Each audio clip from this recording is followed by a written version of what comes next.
She doesn't belong here.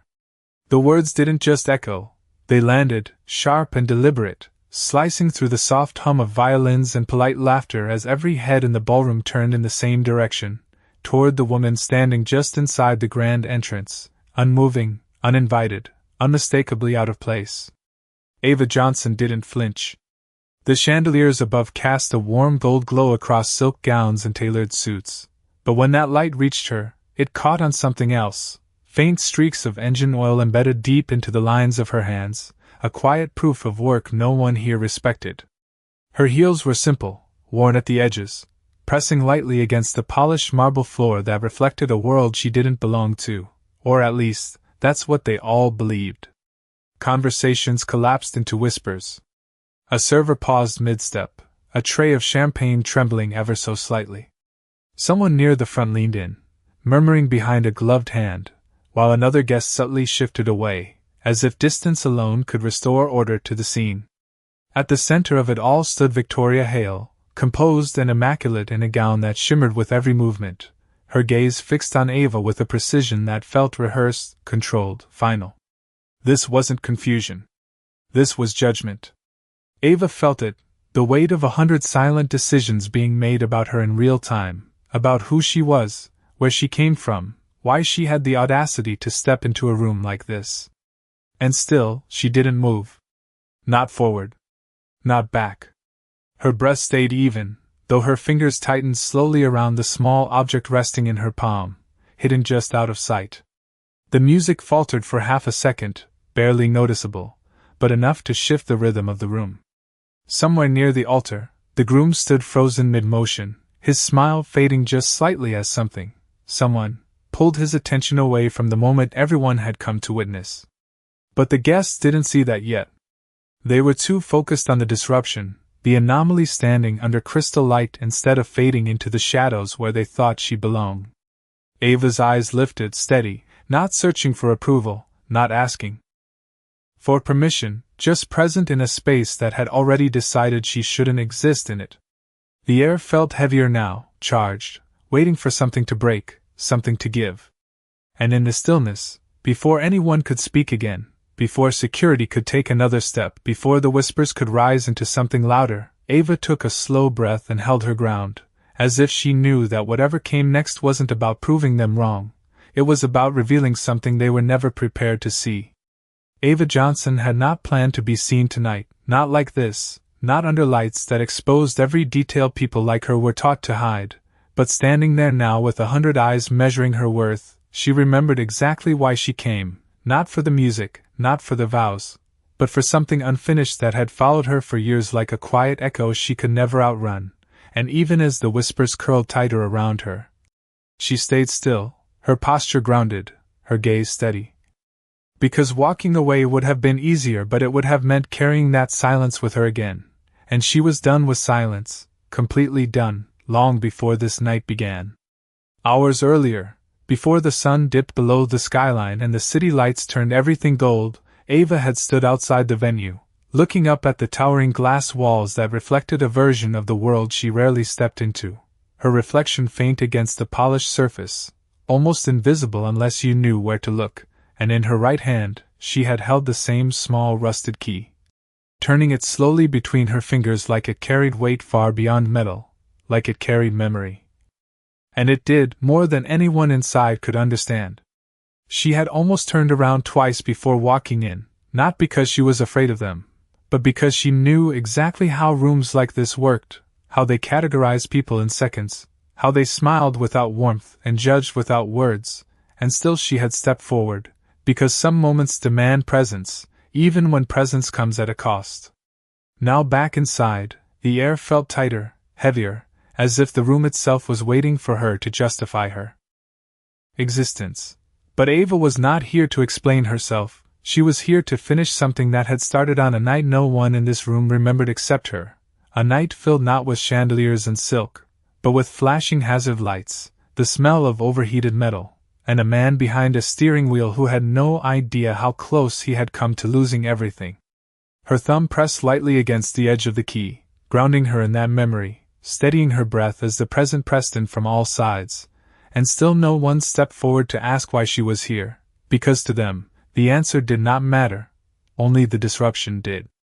Across the room, a group of guests leaned closer together, their voices low but sharp, their glances flickering toward her, and then away as if acknowledging her too directly might make her presence permanent, while near the front, Victoria Hale remained composed, her expression unchanged, her silence louder than any accusation, a quiet declaration that Ava did not belong in her carefully controlled world. And yet, Ava remained, not defiant, not loud, just present in a way that unsettled the room more than any argument ever could, because she was not asking for space, she was taking it simply by standing there, breathing, waiting, holding on to something none of them could see but all of them were about to feel, whether they wanted to or not. Victoria Hale did not raise her voice again, she did not need to, because the room had already aligned itself with her judgment, and that was the kind of power she carried, the kind that moved people without effort, that shaped perception before facts ever had a chance to speak, and as she took a slow step forward, the soft fabric of her gown barely whispering against the floor, the guests instinctively shifted to give her space, their attention following her like a current, steady and unquestioning. She stopped just a few feet from Ava, close enough now to see the details others only glanced at, the faint wear on her sleeves, the quiet steadiness in her posture, the absence of apology in her expression, and for a brief moment, something flickered behind Victoria's composed exterior, not uncertainty, but recognition of resistance, something she was not used to encountering in spaces she controlled so completely. "This is a private event," she said, her tone calm, measured, almost polite, but carrying an edge that left no room for misunderstanding, the kind of voice that expected compliance without needing to demand it. Around them, the room leaned in, not physically, but in attention, every breath held just a fraction longer, every glance sharpened by anticipation, waiting for Ava to respond, to explain, to retreat, to do anything that would restore the balance they understood. But Ava did not answer right away. Instead, her eyes moved briefly past Victoria, toward the front of the room, toward the man standing beside the altar, still and silent, as if time had paused around him without permission, and in that single glance, something shifted, subtle but undeniable, like a thread being pulled that no one else could see yet. Ava's fingers tightened slightly around the key in her palm, the metal pressing into her skin, grounding her, reminding her of the night that brought her here, the night that had nothing to do with chandeliers or silk or carefully curated reputations, but everything to do with truth that had never been spoken out loud. Victoria followed her gaze, just for a second, her eyes flicking toward the groom and then back again, sharper now, more focused, as if recalculating something she had not anticipated. "I will ask you one more time," she continued, her voice still controlled, but firmer now. "Who invited you?" It was a simple question, but it carried weight, because in this room, invitation meant validation, it meant belonging, it meant permission to exist within these walls, and without it, Ava was nothing more than an interruption waiting to be removed. The silence stretched again, longer this time, heavier, pressing in from all sides, until even the music felt like a memory instead of something real, and then Ava finally lifted her chin just slightly, her voice quiet but clear when she spoke, not loud enough to command the room, but steady enough that it did anyway. "He did," she said, her eyes no longer on Victoria, but fixed on the man. At the altar, the words simple, almost understated, but carrying something deeper beneath them, something that did not ask for belief because it knew it would soon be proven.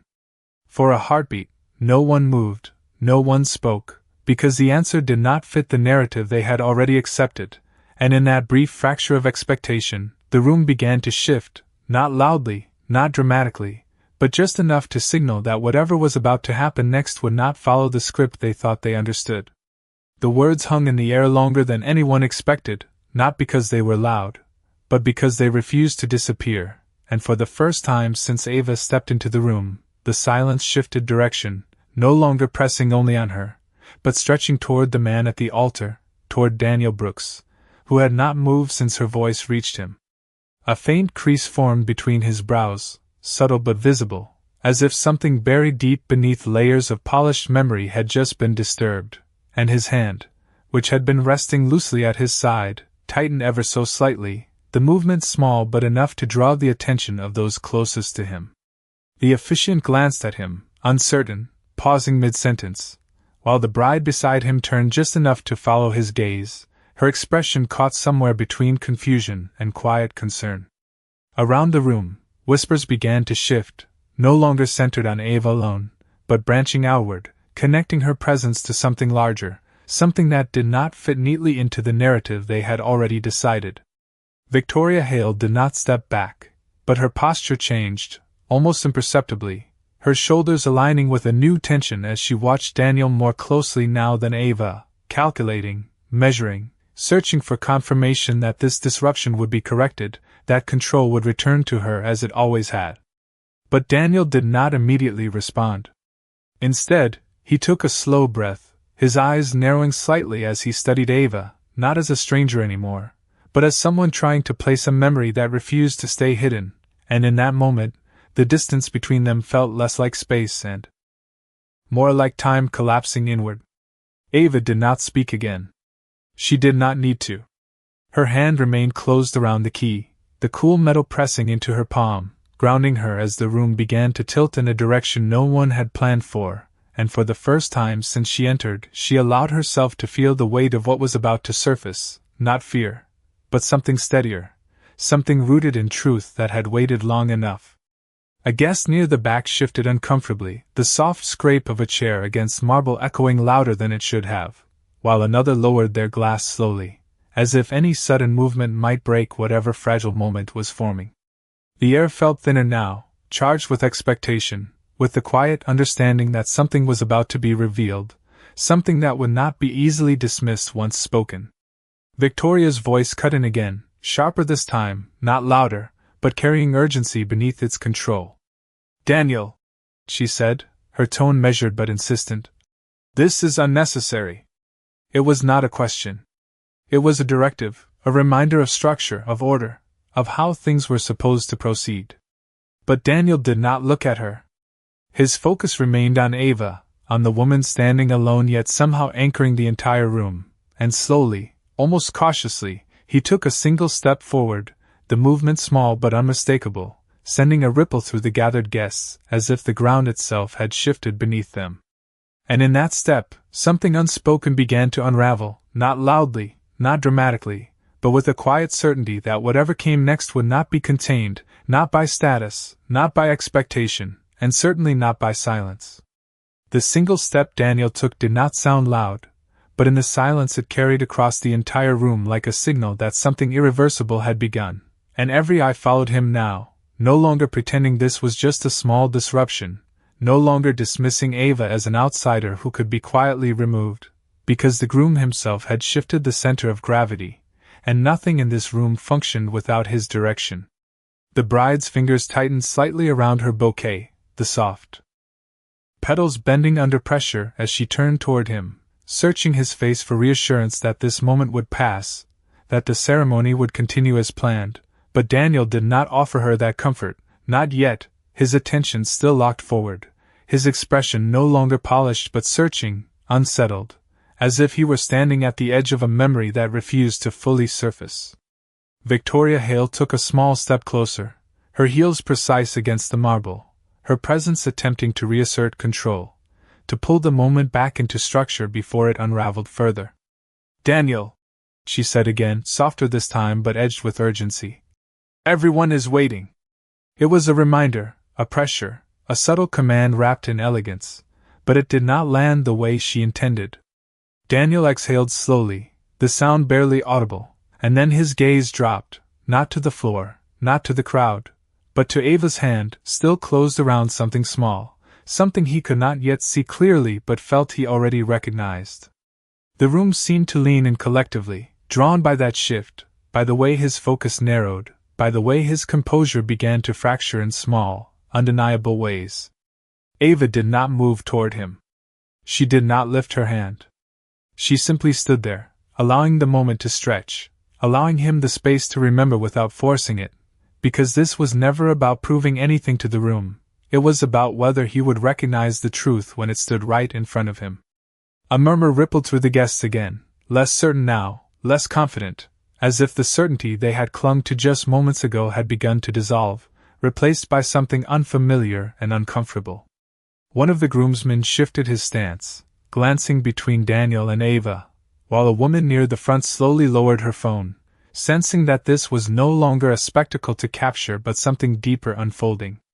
Victoria's jaw tightened slightly, the smallest break in her composure so far, as she followed Daniel's gaze to Ava's hand, and for a brief second, something like recognition flickered there too, quick and nearly hidden, but enough to sharpen her attention. "This is not the time for confusion,"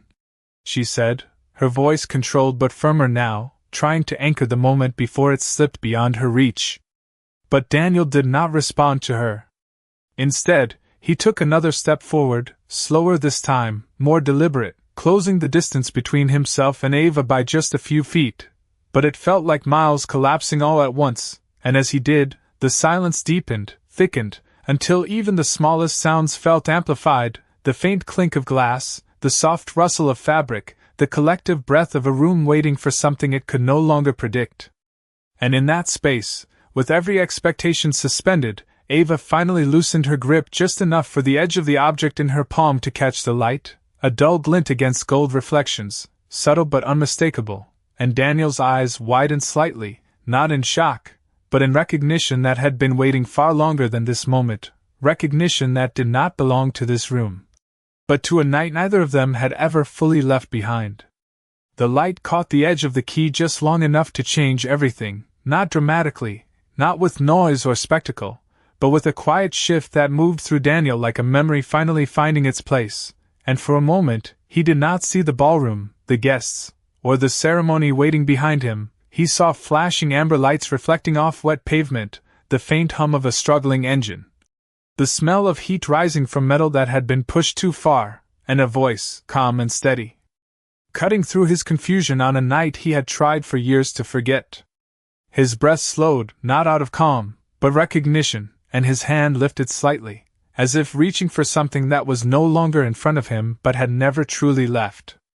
Ava watched him, not with expectation, not with urgency, but with a stillness that allowed the moment to unfold on its own, because this was not something that could be forced, it had to be remembered, fully and without interruption. Around them, the room had gone completely silent now, not the polite silence of a formal event, but something deeper, something held, as if every person present understood without words that they were no longer witnessing a wedding, but something far more personal, far more revealing. The bride stood frozen, her expression unreadable, caught between the life she was about to step into and the moment that was pulling it apart, while Victoria Hale remained motionless, her eyes fixed sharply on the key, then on Ava, then back to Daniel, her mind moving quickly, trying to understand how something so small could disrupt something so carefully built. Daniel took another step, slower now, his shoes barely making a sound against the marble, and when he spoke, his voice was not the confident tone the room knew, but something quieter, more uncertain, as if each word had to pass through memory before it reached the present. That is not possible," he said, but the denial lacked force, lacked conviction, because even as he said it, his eyes remained locked on the object in Ava's hand, unable to look away, unable to dismiss what he already knew was real. Ava finally opened her hand fully, revealing the key in the soft glow of the chandelier light, its worn edges and small engraved marking catching just enough reflection to make it undeniable, and she held it there, not offering it yet, just letting it exist between them, a bridge between past and present that no one else in the room could cross. "You left it," she said quietly, her voice steady, grounded, "in the ignition."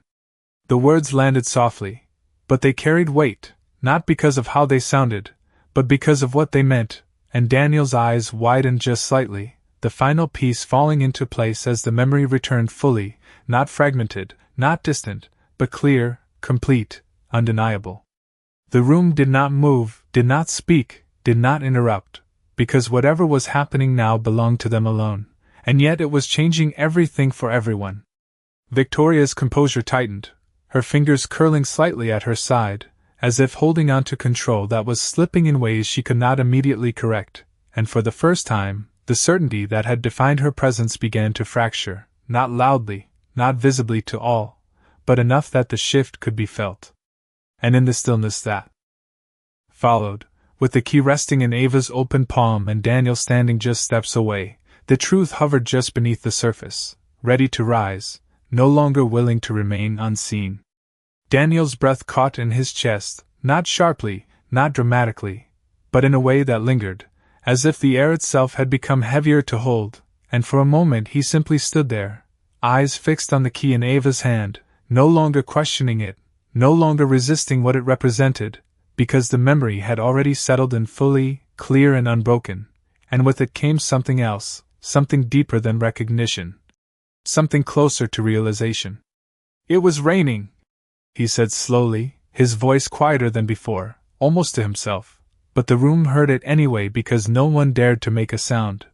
"The engine stalled, right outside the overpass." Ava did not nod, did not confirm, she just watched him, steady, allowing him to continue, because this was his truth to uncover now, not hers to push forward. Daniel's gaze lifted from the key to her face, searching, comparing what he remembered to what stood in front of him now, and the connection clicked into place with a weight that shifted everything inside him.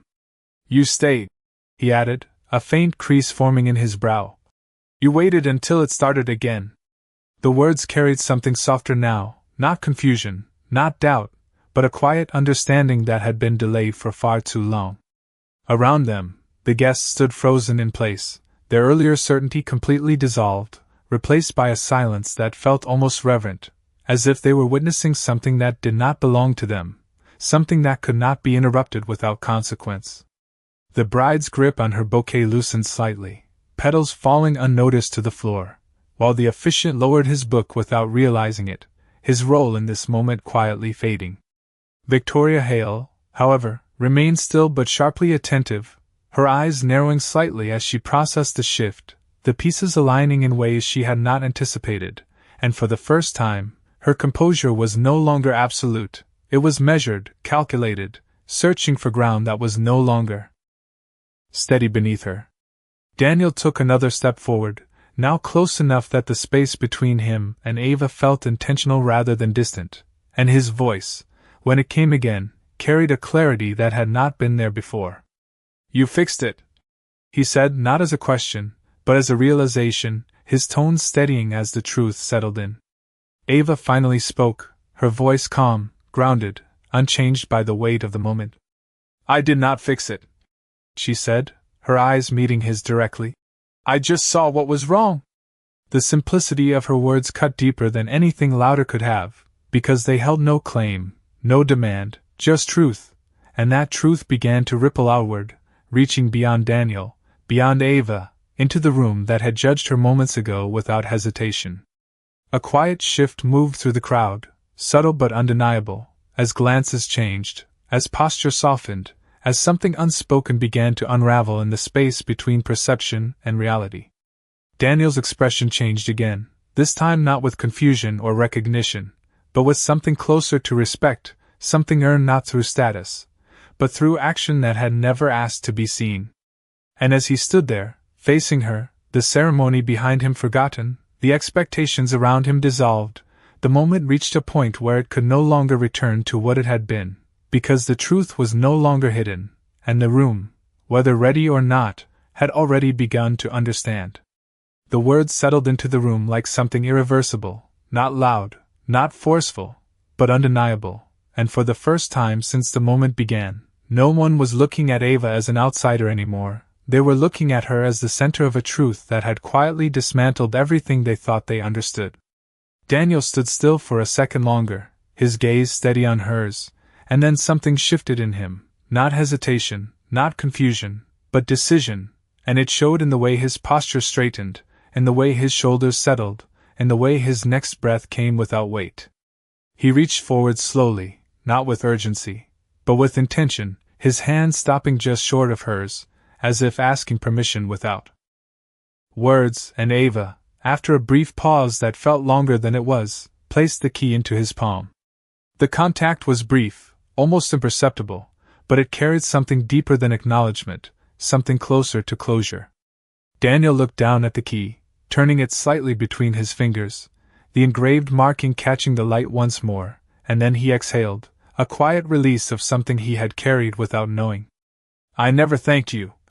he said, his voice clear now, steady in a way it had not been before, and the simplicity of the statement made it land even heavier, because it was not just about gratitude, it was about recognition, about seeing what had gone unseen for far too long.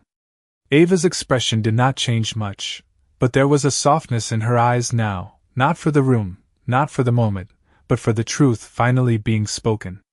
"You did not need to," she replied, her tone calm, unburdened, as if she had never expected anything in return.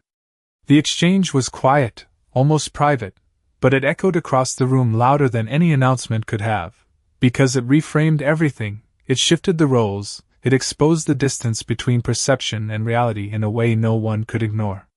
A murmur moved through the guests again, but it was different now, no longer sharp or dismissive, but uncertain, reflective, as if each person was reevaluating what they had just witnessed, what they had assumed, what they had overlooked.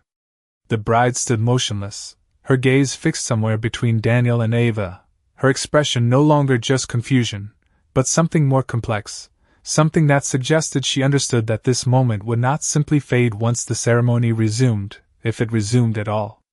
Victoria Hale remained where she was, but the stillness around her had changed, her presence no longer commanding the room in the same way, her authority no longer unquestioned, because something had slipped beyond her control, something she could not correct with words or composure alone. Daniel finally lifted his gaze from the key and looked out at the room, not with the polished confidence they expected, but with a clarity that felt more real than anything before, and in that moment, it became clear that whatever came next would not be about restoring what had been, it would be about acknowledging what had been revealed, and there was no returning from that. No one spoke after that, not because there was nothing to say, but because anything spoken now would feel smaller than what had already been revealed, and the silence that settled over the room was no longer tense or uncertain, it was heavy in a different way, filled with the quiet understanding that something fundamental had shifted, something that could not be undone or ignored. Daniel stood at the center of it, the key still resting in his hand, its weight no longer just physical but symbolic, a reminder of a moment that had quietly shaped everything that came after, and as he looked at Ava, there was no hesitation left in his expression, only clarity, only truth. He did not turn back immediately to the altar, did not rush to restore the ceremony or smooth over what had happened, because some moments are not interruptions, they are corrections, and he understood that now. Ava, on the other hand, did not wait for acknowledgement beyond what had already been given, she did not linger for applause or validation, because that had never been why she came, and slowly, almost gently, she stepped back, her movement subtle but deliberate, as if releasing the moment back into the room now that it had served its purpose. The guests parted instinctively, not out of discomfort this time, but out of something closer to respect, their eyes following her not with judgment, but with a quiet awareness that they had witnessed something rare, something honest. Near the front, the bride lowered her gaze briefly, her fingers relaxing around the bouquet she had nearly forgotten she was holding, her expression thoughtful, not broken, but changed, as if she too understood that the life she was stepping into had just revealed a truth she would carry forward whether she chose to acknowledge it or not. Victoria Hale remained still, her posture composed but no longer untouchable, her eyes tracking Ava's movement as she walked away, and for the first time, there was no immediate response, no correction, no reclaiming of control, only silence, because some realizations do not come with words, they come with absence, with the sudden awareness of what was overlooked, what was dismissed, what was never truly seen. Ava reached the edge of the room without looking back, the soft glow of the chandeliers fading slightly as she moved toward the quieter space beyond, her hands now empty, no longer holding on to the past, no longer carrying what was never meant to stay with her. Behind her, Daniel finally turned, not toward the altar immediately, but toward the room itself, his gaze steady, grounded, as if seeing it for the first time without the filter of expectation or status, and in that moment, the ceremony no longer felt like the beginning of something perfect, but the continuation of something real. No music resumed right away, no voice rushed to fill the silence, because the quiet had become something else entirely, not a void, but a presence, something that lingered in the air, in the light, in the way people stood just a little differently than before. And as the doors closed softly behind Ava, the sound barely audible against the stillness, it felt less like an ending and more like a truth settling into place, unseen but undeniable, carried forward in the quiet space where no one could pretend they had not witnessed it.